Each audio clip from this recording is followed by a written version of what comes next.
రాకాలోకంకి స్వాగతం. భారతదేశంలో భారత్ మాతాకి జై అనడము హేట్ స్పీచ్ కిందకు వస్తుంది. అంటే సమాజంలో విద్వేషాలను రెచ్చగొట్టి రెండు మతాల మధ్య ఘర్షణ సృష్టించేందుకు, విభేదాలు సృష్టించేందుకు, అల్లర్లు సృష్టించేందుకు భారత్ మాతాకి జై అన్నటువంటి నినాదం పనిచేస్తుంది.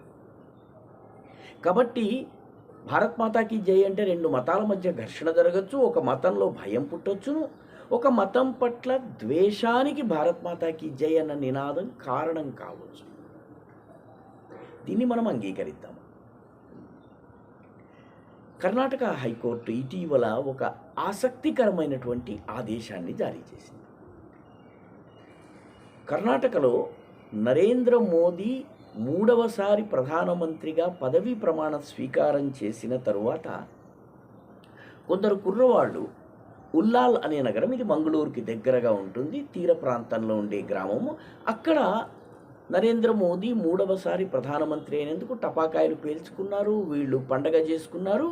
ఆ తరువాత బళ్ళలో భారత్ మాతాకి జై, భారత్ మాతాకి జై, భారత్ మాతాకి జై అంటూ నినాదాలు చేస్తూ తమ ఇళ్ళకి వస్తున్న సమయంలో వీళ్ళని కొందరు దుండగులు, వేరే మతానికి చెందినటువంటి వాళ్ళు అడ్డుకున్నారు.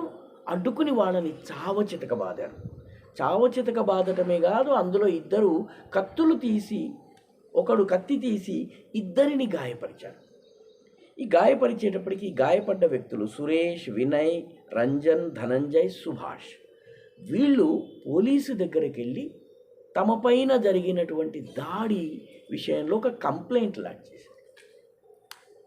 అయితే కంప్లైంట్ లాడ్జ్ చేసినటువంటి మరుక్షణము కర్ణాటక ప్రభుత్వం వీళ్ళ మీద కేసు పెట్టింది. వీళ్ళ కేసు తీసుకోలేదు, వీళ్ళకి ఎఫ్ఐఆర్ దాఖలు చేయలేదు. వీళ్ళ కంప్లైంట్ తీసుకున్నారు కానీ ఎఫ్ఐఆర్ దాఖలు చేయలేదు.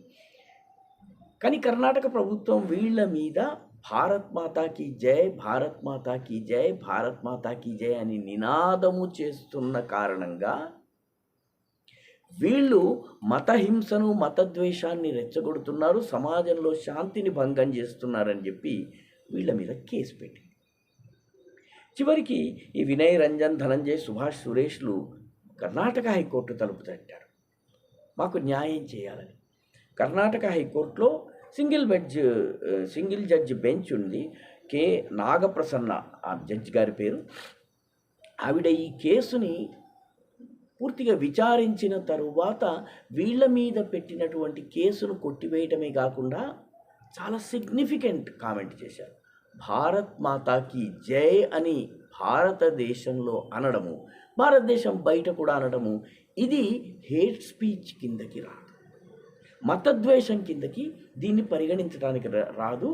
భారతదేశంలో భారతదేశానికి జయకారం చేయడం అనేది మంచిదే, దీనివల్ల దేశభక్తి పెరుగుతుంది. కాబట్టి వీళ్ళ మీద కర్ణాటక ప్రభుత్వం పెట్టినటువంటి కేసులు కొట్టివేయాలి, తీసివేయాలి, ఉపసంహరించుకోవాలి.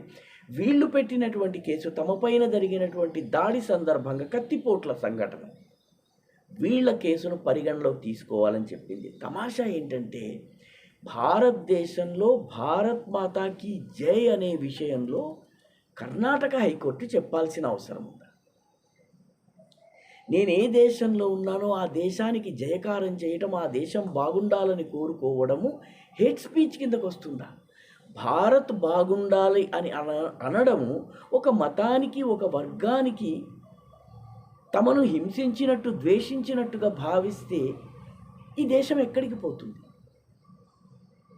దానిని కర్ణాటకలో ఉన్నటువంటి కాంగ్రెస్ ప్రభుత్వము సమర్థిస్తూ దేశభక్తులపైన, భారతదేశం బాగుండాలని అన్న వాళ్ళ మీద కేసు పెట్టడము ఇది ఎక్కడి విచిత్రము?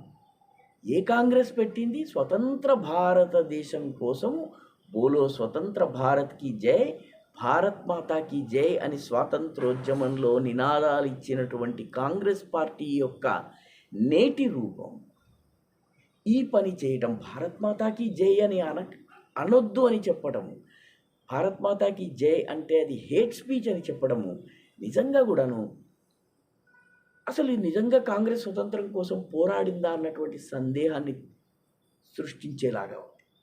భారతదేశంలో గుండె నిండా గాలి పీల్చుకుని ఛాతీ ఉప్పొంగేలాగా భారత్ మాతాకి జై అని నినాదం ఇవ్వడము ప్రతి భారతీయుడి బాధ్యత, కర్తవ్యం.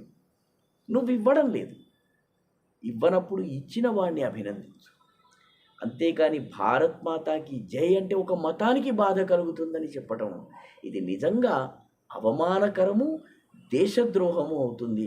ఈ పని చేసినటువంటి కర్ణాటక కాంగ్రెస్ ప్రభుత్వానికి, సిద్ధరామయ్య ప్రభుత్వానికి ఎన్ని విమర్శలు చేసినా, ఎంత అభిశంసించినా కూడా తక్కువే.